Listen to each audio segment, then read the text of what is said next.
भाइ नमस्कार। नमस्कार। अनि यो आधुनिक तरिकाबाट धान रोप्दा तपाईलाई कस्तो लाग्यो? मेरो अनुभव चाहिँ के रह्यो भने जस्तो हामी पहिला पारम्परिक तरिकाले धान खेती गर्थ्यौँ। त्यसमा चाहिँ केही कठिनाइहरू हुन्थ्यो भने हामी ट्रेमा बिउ राख्ने अनि मिसिनद्वारा रोप्ने हुँदाखेरि लागत मूल्य पनि केही सहज हुने रहेछ। लागत मूल्य पनि घट्दै जाने र रोप्न पनि सहज हुने। त्यत्रो भनौँ न अब मान्छे जुन हामी हातबाट रोप्थ्यौँ। अहिले देशको परिस्थिति अनुसार यहाँ खेतहरू धेरै बाँझो रहेको हुँदाखेरि यो आधुनिक तरिका राइस ट्रान्सफरबाट धान रोप्दा तपाईँलाई कतिको सहज लाग्यो भाइ? अहिले सहज त धेरै सहज छ होइन।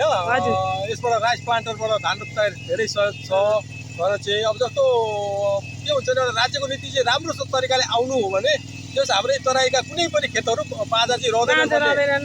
अनि तपाईँ अब आजको दिनदेखि तपाईँले छरछिमेकी गाउँ इष्टमित्रलाई के भन्नुहुन्छ? होइन, यसबाट सहज पनि छ, सस्तो पनि छ, सस्तो पनि हुँदो रहेछ।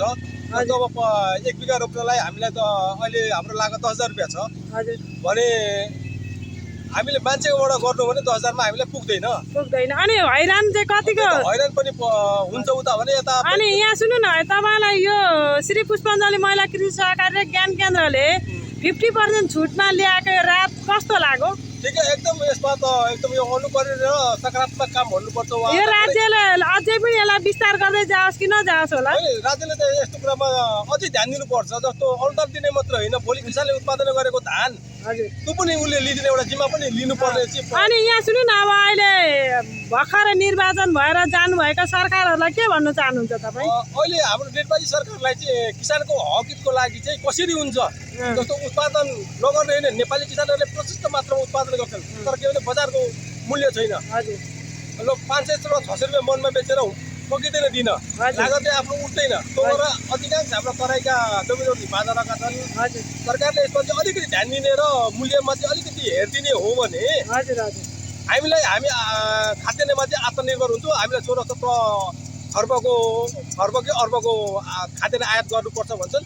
त्यसबाट चाहिँ हामी छुटकारा पाउँछौँ र हाम्रो देशको सम्पत्ति त्यसमै रहन्छ भन्ने मैले चाहिँ त्यो खालको सोच राखेको छु। हस् त भाइ, धन्यवाद। तपाईँलाई धेरै धेरै धन्यवाद यो सुझाव सल्लाह दिनुभएको। हस् त, धन्यवाद।